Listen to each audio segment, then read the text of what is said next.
एक ऐसा नाम जो अंग्रेजी अदब में हमेशा जिंदा रहेगा, लेकिन वो शख्स पैदाइशी अंग्रेज नहीं था। उसका असली नाम जोसेफ टेओडोर कॉनराड कोर्जेनियोस्की था और वो पोलैंड में 1857 में पैदा हुआ। एक ऐसी रूह जिसने अपनी जिंदगी का एक बड़ा हिस्सा समुंदरों की लहरों पर गुजारा।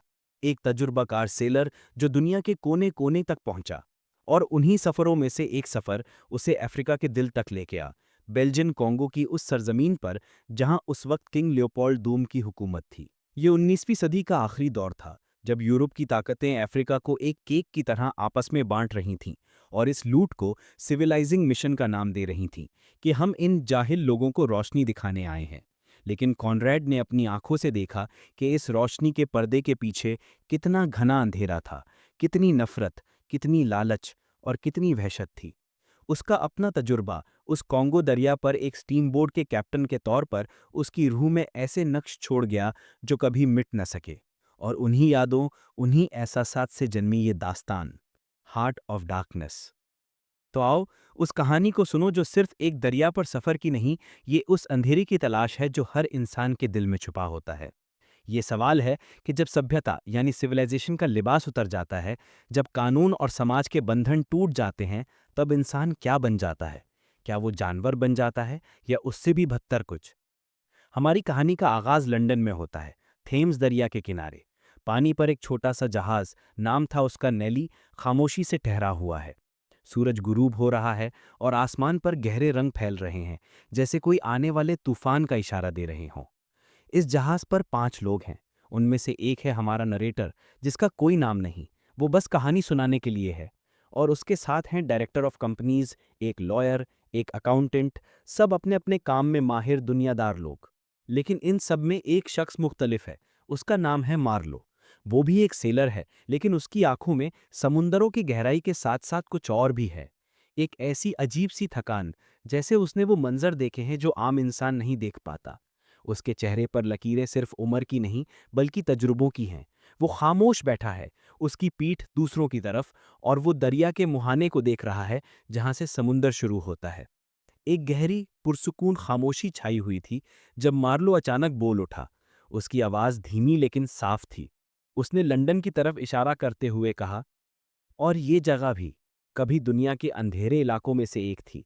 सब हैरान हो गए। लंदन, रोशनियों का शहर, ब्रिटिश एम्पायर का दिल, वो अंधेरा कैसे हो सकता है? मार्लो ने अपनी बात जारी रखी। हाँ, यहाँ भी कभी अंधेरा था।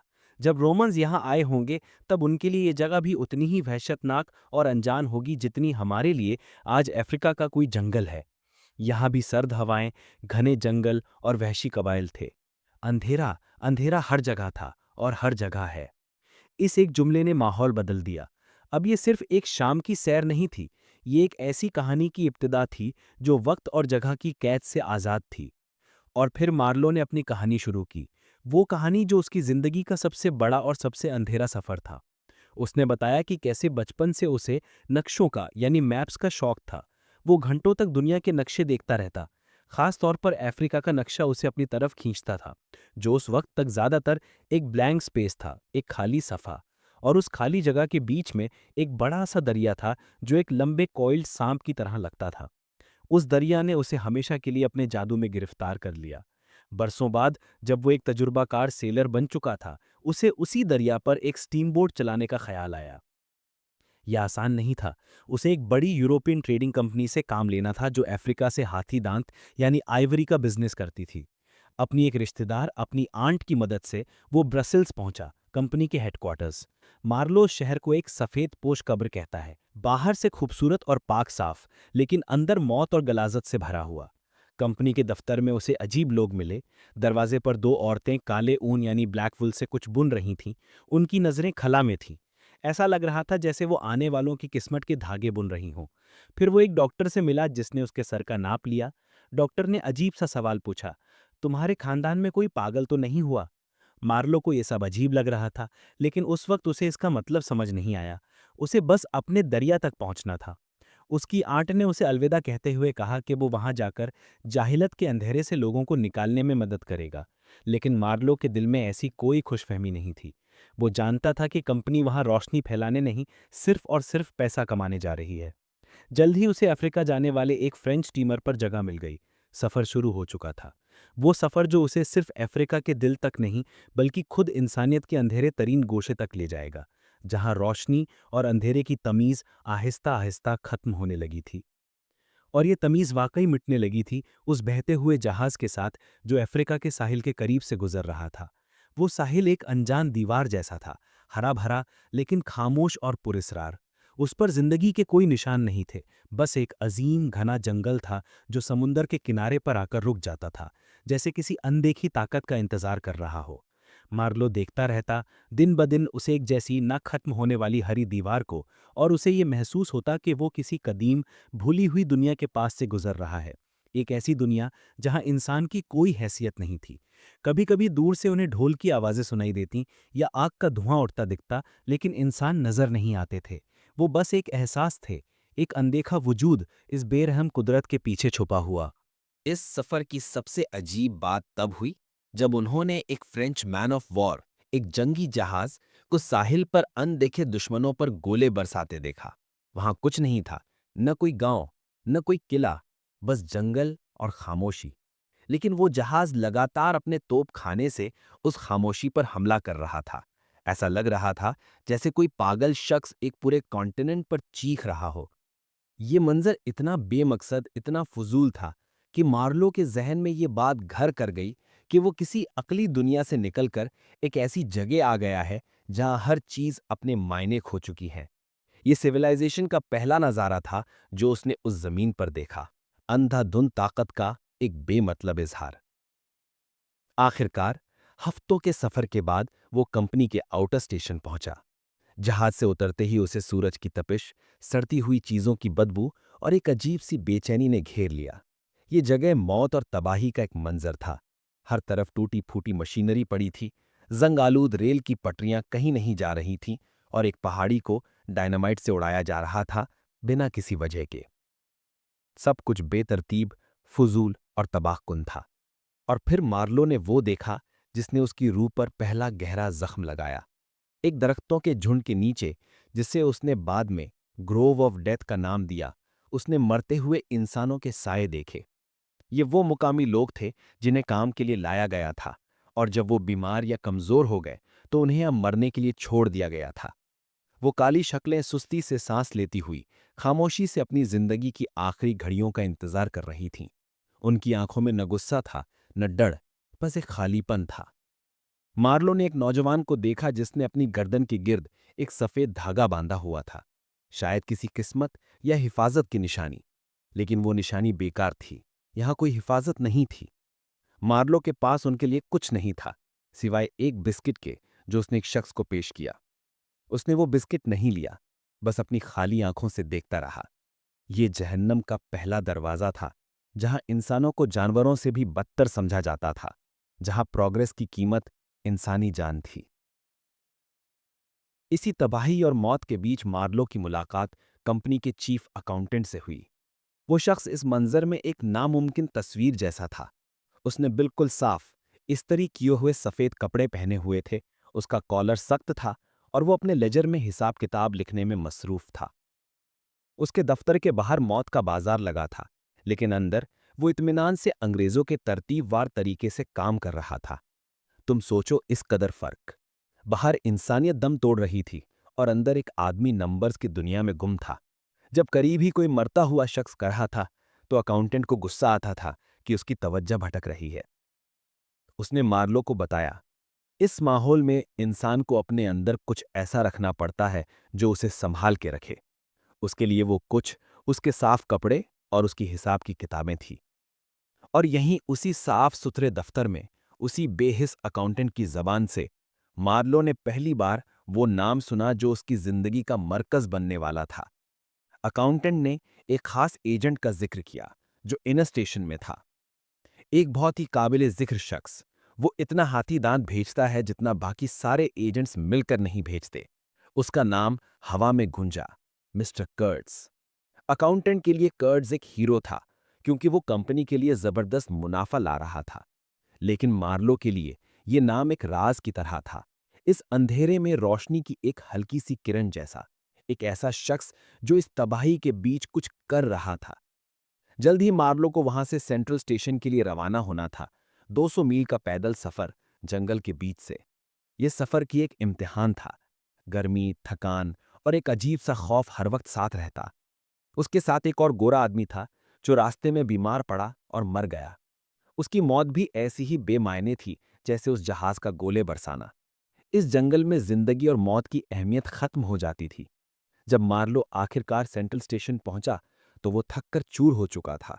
वो उस दरिया के और करीब आ गया था जो उसे कर्ट्स तक ले जाने वाला था। लेकिन उसे क्या पता था कि इस स्टेशन पर उसकी कश्ती नहीं, सिर्फ उस कश्ती की तबाही उसका इंतजार कर रही थी। और उस तबाही के बीच कर्ट्स का नाम एक बार फिर एक फसाने की तरह उभरने वाला था। सेंट्रल स्टेशन पहुंचकर मार्लो को एहसास हुआ कि वो एक और किस्म के जहन्नम में आ गया है। ये स्टेशन तबाही और बेअमली का मरकज था। हर तरफ गंदगी, टूटे फूटे सामान का ढेर और कुछ गोरे लोग, जिन्हें मार्लो ने फेथलेस पिलग्रिम्स का नाम दिया, आवारा फिर रहे थे। उनकी आंखों में न कोई उम्मीद थी, न कोई मकसद, बस एक लालच था, हाथीदांत का लालच। वो सब यहाँ आइवरी के इंतजार में आते थे और इंतजार करते करते खुद भी उसी जंगल की तरह खोखले हो जाते थे। इस स्टेशन का मालिक यानी मैनेजर एक अजीब शख्स था। न लंबा न छोटा, न अक्लमंद न बेवकूफ। उसकी आंखें हल्की नीली थीं, इतनी बेताज जैसे उनमें रूह ही ना हो। उसमें कोई खास बात नहीं थी सिवाय एक के, वो कभी बीमार नहीं पड़ता था। इस माहौल में जहां लोग मक्खियों की तरह मर रहे थे, ये उसकी सबसे बड़ी ताकत थी।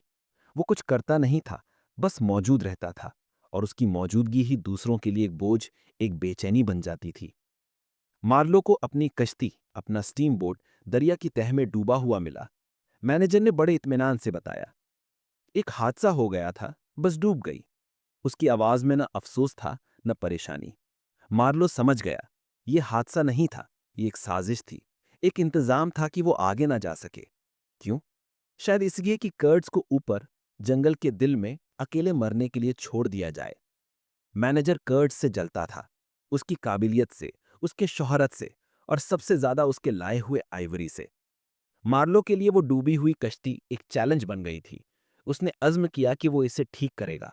यही काम लोहे के पुर्जों से लड़ना उसे इस पागल खाने में जिंदा रखने वाला था। कम से कम इस काम में सच्चाई तो थी। 3 महीने लग गए। 3 महीने उस स्टेशन पर, उन खोखले लोगों के बीच। रिवेट्स, छोटे छोटे कील जो कश्ती को जोड़ने के लिए जरूरी थे, कभी पहुंचते ही नहीं थे। हर दिन एक नई कहानी सुनाई जाती। रिवेट्स रास्ते में हैं, आ रहे हैं, बस पहुंचने वाले हैं। लेकिन वो कभी नहीं आए। इस इंतजार के दौरान कर्ट्स का नाम हवा में हर तरफ गूंजता रहा। मैनेजर जब भी उसके बारे में बात करता तो उसकी आवाज में एक जहरीली मिठास होती। वो कहता, मिस्टर कर्ट्स वहां बहुत बेहतरीन काम कर रहे हैं, लेकिन उनके तरीके कुछ ठीक नहीं। शायद वो बीमार भी हैं। हर जुमले के पीछे एक ख्वाहिश छुपी होती कि काश कर्ट्स वहीं मुड़ जाए और उसकी जगह उसका लाया हुआ आइवरी मैनेजर के हाथ लग जाए। एक दिन मार्लो की मुलाकात एक और अजीब शख्स से हुई। एक ईंटें बनाने वाला, ब्रिक मेकर, जिसने अपनी जिंदगी में एक भी ईंट नहीं बनाई थी, क्योंकि ईंट बनाने के लिए जरूरी सामान कभी उस तक पहुंचा ही नहीं था। स्टेशन के बेकारपन की एक जिंदा मिसाल। यह आदमी मैनेजर का जासूस था, एक छोटी सी मछली जो बड़ी मछली के इशारों पर नाचती थी। उसने मार्लो से दोस्ती करने की कोशिश की, ये सोचकर कि मार्लो यूरोप में कंपनी के बड़े लोगों से मिला हुआ है, वही लोग जिन्होंने कर्ट्स को यहां भेजा था। उस ब्रिक मेकर की जुबानी मार्लो को कर्ट्स की एक नई तस्वीर मिली। वो एक आम इंसान नहीं है, उसने कहा। वो एक प्रोडिजी है, एक यूनिवर्सल जीनियस। वो यहां सिर्फ आइवरी के लिए नहीं आया, वो तो रोशनी फैलाने आया है, तहजीब का, सिविलाइजेशन का पैगाम लेकर। उसने बताया कि कर्ट्स एक पेंटर भी है, एक म्यूजिशियन, एक शायर, एक लीडर। उसके अंदर पूरी यूरोप की उम्मीदें आबाद थीं। वो नए दौर का इंसान था, जो इस अंधेरे को इल्म और कंपैशन से रोशन करने वाला था। उस ब्रिक मेकर ने मार्लो को एक छोटी सी पेंटिंग भी दिखाई जो कर्ट्स ने बनाई थी। एक औरत, आंखों पर पट्टी बंधे, हाथ में एक मशल लिए हुए, और उसका चेहरा अंधेरे में डूबा हुआ था। उस तस्वीर में एक अजीब सा, भयानक सा असर था। तुम्हें लग रहा होगा कि इन सब बातों ने मार्लो को कर्ट्स के बारे में मुतासिर किया होगा, शायद। लेकिन मार्लो को उस ब्रिक मेकर की खोखली बातों में कोई दिलचस्पी नहीं थी। उसे उस पैपियर माशे के बने शैतान से नफरत थी। पर हां, कर्ट्स की शख्सियत का जादू उस पर और गहरा हो गया था। वो उस शख्स से मिलना चाहता था जो इतने सारे लोगों के लिए या तो उम्मीद था या नफरत। मार्लो को एहसास हो रहा था कि यहाँ दो ही चीजें हैं, एक मैनेजर की खोखली बेमकसद बुराई और दूसरा कर्ट्स, जिसने शायद कोई रास्ता चुना था, चाहे वो अच्छा हो या बुरा, पर कम से कम वो कोई रास्ता तो था, वो बस इंतजार नहीं कर रहा था। और फिर एक दिन एल्डोराडो एक्सप्लोरिंग एक्सपीडिशन नाम का एक ग्रुप स्टेशन पर पहुंचा। 5 या 6 लोग अपने गधों और सामान के साथ जंगल में खजाना ढूंढने जा रहे थे। उनका लीडर मैनेजर का चचा था। उन सबकी आंखों में भी वही लालच था, लेकिन उनका तरीका अलग था। वो किसी कानून, किसी उसूल को नहीं मानते थे। वो बस छीनने, लूटने और तबाह करने आए थे। मार्लो ने उन्हें देखा और उसे एहसास हुआ कि ये लोग बस डाकू हैं, बिना किसी पर्दे के। उनके इस जंगल में आने का कोई मकसद नहीं था, सिवाय इसके कि वो इस जमीन से जो कुछ नोच सके नोच लें। उनका आना उस स्टेशन की बेमायनेगी और लालच को और नंगा कर गया, और उनके जाने के बाद मार्लो और भी शिद्दत से अपनी कश्ती ठीक करने में लग गया। उसे उस जगह से, उस माहौल से, उस खोखलेपन से निकलना था। उसे उस दरिया पर जाना था, उस अंधेरे के दिल की तरफ, जहां एक आवाज, एक नाम मिस्टर कर्ट्स उसका इंतजार कर रहा था। उसे उस दरिया पर जाना था, उस अंधेरे के दिल की तरफ, जहां एक आवाज, एक नाम मिस्टर कर्ट्स उसका इंतजार कर रहा था। और आखिरकार वो दिन आ गया। 3 महीने के इंतजार और मेहनत के बाद वो छोटी सी थकी हुई स्टीम बोट दरिया में उतरने के लिए तैयार थी। मैनेजर उसके साथ था, कुछ और कंपनी के एजेंट्स जिन्हें मार्लो पिलग्रिम्स कहता था, और 20 के करीब मकामी अफराद का एक क्रू जिन्हें कैनिबल्स कहा जाता था। कश्ती का सफर शुरू हुआ। ये सफर सिर्फ मीलों का नहीं था, बल्कि वक्त में पीछे का सफर था। जैसे जैसे कश्ती आगे बढ़ती, ऐसा लगता था कि वो तहजीब से, दुनिया से और वक्त के एहसास से दूर जा रहे हैं। दोनों तरफ घना बेइंतहा जंगल था, एक ऐसी दीवार जो आसमान तक जाती थी। दरख्त एक दूसरे से ऐसे उलझे हुए थे जैसे वो इस दरिया को, इस राज को दुनिया से छुपाना चाहते हों। हर तरफ एक कदीम पुरस्रार खामोशी थी। लोहे की कश्ती का ठक ठक, उसके इंजन का शोर उस कदीम खामोशी में एक बेअदबी सी लगती थी। मार्लो को एहसास हो रहा था कि वो एक ऐसी दुनिया में दाखिल हो रहा है जो इंसान के आने से पहले की थी, एक प्री हिस्टोरिक दुनिया। जमीन उसे अजीब, अनजान और दुश्मन लग रही थी। कभी कभी जंगल के बीच से उन्हें छोटे छोटे गांव नजर आते। लोग अपने झोंपड़ों से निकलकर उनकी कश्ती को देखते, खामोश, पुरस्रार। उनकी आंखों में नफरत या हैरानी का कोई तासुर नहीं होता था। वो बस देखते रहते, जैसे वो इस अजीबोगरीब मंजर का हिस्सा ना हो, बल्कि इसके गवाह हों।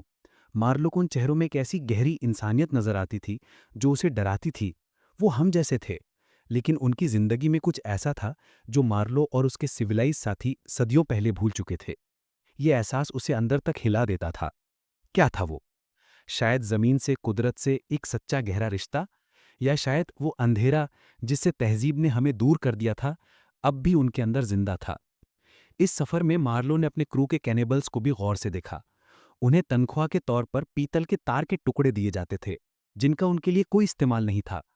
उनका खाना, जो वो अपने साथ लाए थे, कुछ हफ्तों में ही खत्म हो गया। अब वो भूखे थे, लेकिन मार्लो हैरान था।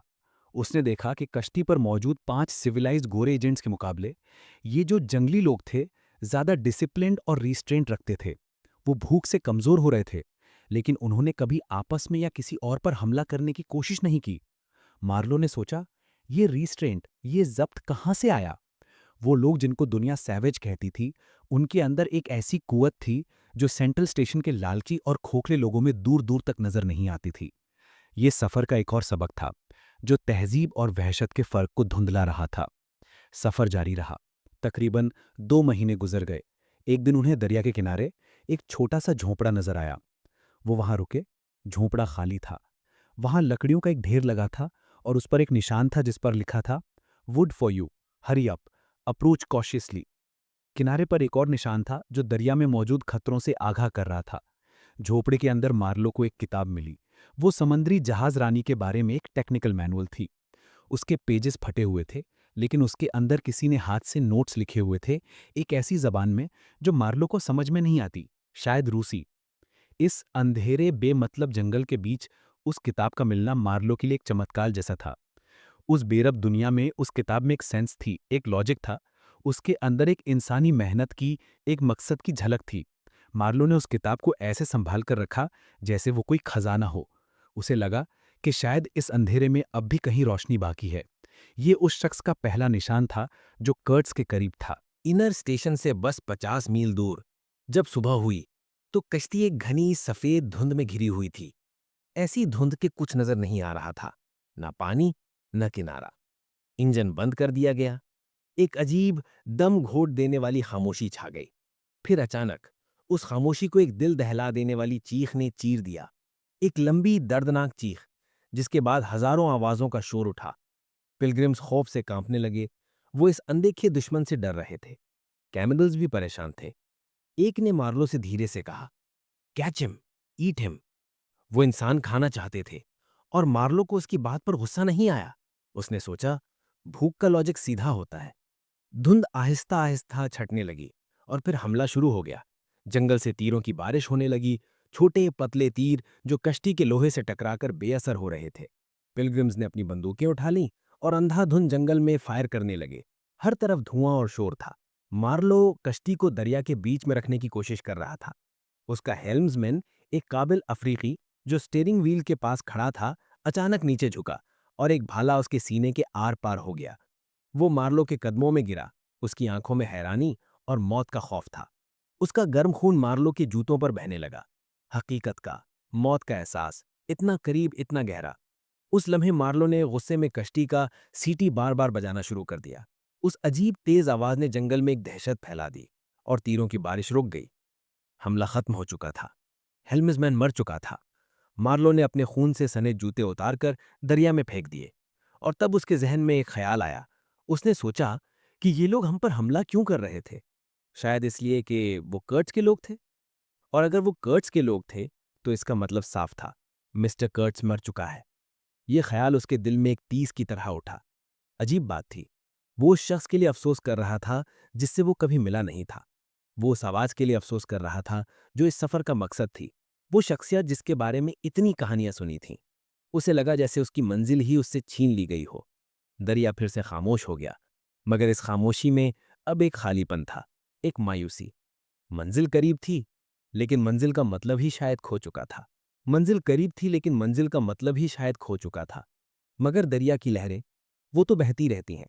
उन्हें इंसानी मायूसी से क्या लेना देना। कश्ती आहिस्ता आहिस्ता उस खामोशी में आगे बढ़ती रही जहां अब सिर्फ मातम का एहसास था। मार्लो की नजर दरिया के किनारे पर टिकी थी। वो उस शख्स की मौत का सोग मना रहा था जिसकी सिर्फ आवाज उस तक पहुंची थी। फिर 2 घंटे बाद कश्ती ने एक मोड़ काटा और सामने इनर स्टेशन नजर आया। एक टूटी फूटी ढलवान वाली छत, जंगल के बीच में एक अजीब सा निशान, और उस स्टेशन के किनारे पर एक शख्स खड़ा था। एक अजीब सा इंसान। उसके कपड़े अजीब थे, रंग बरंग के टुकड़ों से बने हुए, जैसे किसी सर्कस का जोकर हो। वो जोश से अपना हाथ हिला रहा था। उसका चेहरा नौजवान था, लेकिन धूप और मुश्किलों ने उस पर अपनी कहानी लिख दी थी। जैसे ही कश्ती करीब आई, वो चिल्लाकर बोला, आप लोग आ गए, खुदा का शुक्र है, बस गोली मत चलाइएगा। उसका लहजा अजीब था, एक खुशी और खौफ का मिलन। वो रशियन था, एक भटका हुआ मुसाफिर जो समंदर से जंगल तक आ पहुंचा था, और वो कर्ट्स का सबसे बड़ा, शायद आखिरी मानने वाला था। उसने जोश से बताना शुरू किया, मैंने इन लोगों को संभाल लिया है। ये लोग आप पर हमला नहीं करना चाहते थे। ये बस कर्ट्स को जाने नहीं देना चाहते। ये एक झटका था। मार्लो ने जो सोचा था वो सब गलत था। हमला कर्ट्स की मौत का ऐलान नहीं था, बल्कि उसे बचाने की, उसे अपने पास रोकने की एक दीवानगी भरी कोशिश थी। कर्ट्स जिंदा था। उस लम्हे मार्लो के दिल में एक अजीब सी बेचैनी उठी। मंजिल फिर से वजूद में आ गई थी। उस रशियन ने बताना शुरू किया कि वो कैसे कर्ट से मिला, कैसे उसकी बातों ने उसे अपना बना लिया था। आप उस शख्स से बात नहीं करते, उसने समझाया, आप उसे सुनते हैं, सिर्फ सुनते हैं। उसने कर्ट्स की शान में कसीदे पढ़ने शुरू कर दिए। उसकी शायरी, उसकी अजीम बातें, उसकी मुसव्वरी, उसका इल्म। लेकिन इन बातों के बीच वो ऐसी कहानियां भी सुना गया जो मार्लो के अंदर एक खौफ की लहर दौड़ा गई थी। उसने बताया कि कैसे कर्ट जंगल में हफ्तों के लिए अकेले निकल जाता था आइवरी की तलाश में, कैसे कबीले उसकी पूजा करते थे, कैसे वो उनके साथ मिलकर दूसरे गांवों पर हमले करता था। मार्लो उस झोपड़ी को देख रहा था जहां कर्ट्स रहता था। उस झोपड़ी के चारों तरफ बांस के लंबे डंडे लगे हुए थे। उन डंडों के ऊपर गोल गोल चीजें थीं। मार्लो ने अपनी दूरबीन निकाली। पहले तो उसे लगा कि ये सजावट के लिए लकड़ी के गोले हैं, लेकिन जब मंजर साफ हुआ तो उसकी रूह कांप गई। वो लकड़ी के गोले नहीं थे, वो इंसानी सर थे। सूखे हुए, मुरझाए हुए, और उन सब का रुख उस झोपड़ी की तरफ था। सभ्यता का आखिरी पर्दा भी गिर चुका था। ये थी कर्ट्स की हकीकत। ये थे उसके अनसाउंड मेथड्स। ये वहशत थी जो दिल के अंधेरे से निकलकर जंगल पर छा गई थी। रशियन ने आहिस्ता से कहा, ये बागी थे, जैसे ये कोई मामूली बात हो। उसकी नज़रों में कर्ट्स जो भी करता था वो अजीम था। तुम सोच रहे होगे कि ये कैसी दीवानगी थी। ये उस अंधी अकीदत की दीवानगी थी जो ताकतवर शख्सियत के गिर्द पैदा होती है, जो सही और गलत के फ़र्क को मिटा देती है। तभी उस झोपड़ी का दरवाज़ा खुला। कुछ लोग एक स्ट्रेचर उठाए बाहर निकले, और उस स्ट्रेचर पर वो शख्स लेटा हुआ था जिसका नाम एक अफसाना बन चुका था, मिस्टर कर्ट्स। मगर वो कर्ट्स नहीं था, वो एक ढांचा था, एक परछाई। उसकी हड्डियां उसकी खाल से बाहर निकलती महसूस हो रही थीं। उसका सर एक आइवरी के गोले जैसा लग रहा था जिस पर बाल नहीं थे। लेकिन उस ढांचे में दो आंखें थीं जो अभी भी जिंदा थीं, और एक आवाज़ थी। जब वो बोला तो उस आवाज़ में अभी भी वही गहराई, वही ताकत थी जिसने इस पूरे जंगल को अपना गुलाम बना रखा था। वो मैनेजर को देखकर कुछ बोला, लेकिन उसकी आवाज़ कमज़ोर थी। मैनेजर आगे बढ़ा, चेहरे पर झूठी हमदर्दी सजाए। आह मिस्टर कर्ट्स, हम आपको वापस ले जाने आए हैं। दोनों की आंखों में नफरत की आग साफ दिख रही थी। एक वो जो इस अंधेरे का बादशाह बन चुका था, दूसरा वो जो इस बादशाहत से हसद करता था। इसी लम्हे जंगल के किनारे से एक औरत बाहर निकली, लंबी, शानदार। उसके जिस्म पर हाथी दांत और पीतल के जेवर चमक रहे थे। उसके चेहरे पर एक अजीब सा गम और गुरूर था। वो खामोशी से आगे बढ़ी। उसकी आंखें स्टीमबोट पर थीं, फिर कर्ट्स पर। उसके हर कदम में एक मल्लिका जैसी शान थी। रशियन ने मार्लो के कान में धीरे से कहा, ये इसका ख्याल रखती है, इससे बच के रहना। वो औरत वहां कुछ देर खड़ी रही, जैसे इस जंगल की रूह ने इंसानी शक्ल ले ली हो, अपने खोए हुए महबूब को अलविदा कहने आई हो। फिर वो पलटकर खामोशी से जंगल में वापस चली गई। कर्ट्स को स्ट्रेचर पर उठाकर कश्ती के एक छोटे से कैबिन में लिटा दिया गया। एक तरफ कंपनी के लोग थे जो उसे एक कैदी की तरह देख रहे थे। दूसरी तरफ जंगल की वो खामोश दहशत जो उसे वापस बुला रही थी। और इन सब के बीच मार्लो खड़ा था। उसने उस शख्स को पा लिया था जिसकी तलाश में वो यहां तक आया था। लेकिन जिस कर्ट्स को उसने ढूंढा था, वो एक अजीम इंसान नहीं, बल्कि एक टूटी हुई रूह थी। एक खाली ढांचा जिसकी आवाज अब भी बड़े बड़े लफ्जों से गूंजती थी, मगर जिसके आमाल वहशत की दास्तान सुना रहे थे। सफर अभी खत्म नहीं हुआ था, बल्कि सबसे मुश्किल हिस्सा अब शुरू होने वाला था। उस अंधेरे दिल के अंदर का सफर। उस अंधेरे दिल के अंदर का सफर अब कश्ती के उस छोटे से कैबिन में कैद हो चुका था। वापसी का सफर शुरू हुआ, लेकिन ये वापसी आजादी की तरफ नहीं, बल्कि एक गहरी खामोश शिकस्त की तरफ थी। कश्ती दरिया के बहाव के साथ नीचे उतर रही थी, मगर वक्त जैसे ठहर गया था। जंगल अब भी वैसा ही था, पुरअसरार और खामोश। लेकिन अब उसकी खामोशी में एक जीत का एहसास था, जैसे उसने अपने एक बेटे को वापस छीन लिया हो और अब वो दूसरे को भी निगलने के लिए तैयार बैठा हो। कैबिन के अंदर कर्ट्स एक जिंदा लाश की तरह पड़ा था। उसका जिस्म कमजोर हो चुका था, लेकिन उसकी आंखों में अब भी वो आग थी, वो जुनून था। वो घंटों तक बोलता रहता, अपनी शान और शौकत के किस्से सुनाता, अपने अजीम प्लान्स के बारे में बताता, उस सिविलाइजेशन के बारे में जिसकी रोशनी वो यहां लाना चाहता था। उसकी आवाज, वो आवाज जिसने मार्लो को यहां तक खींच लिया था, अब एक टूटे हुए साज की तरह बेसुर हो चुकी थी। लफ्ज बड़े बड़े थे, मगर उनके पीछे की रूह मर चुकी थी। मार्लो उसके पास बैठा रहता, उसकी बातें सुनता। वो उस शख्स में उस अजीम इंसान की झलक ढूंढने की कोशिश करता जिसके बारे में उसने सुना था, लेकिन उसे सिर्फ एक खाली खोल नजर आता। एक ऐसी रूह जो अपने ही बनाए हुए अंधेरे में इस कदर डूब चुकी थी कि अब रोशनी का तसव्वुर भी उसके लिए एक धोखा था। एक दिन जब कश्ती खराब हो गई और उसकी आवाजें बंद हुई, कैबिन में एक अजीब सा सन्नाटा छा गया। कर्ट्स ने अपनी आंखें खोलीं और मार्लो को देखा। उसकी नजरों में एक आखिरी जंग चल रही थी, अपने अंदर के शैतान से, उस वहशत से जो उस पर हावी हो चुकी थी।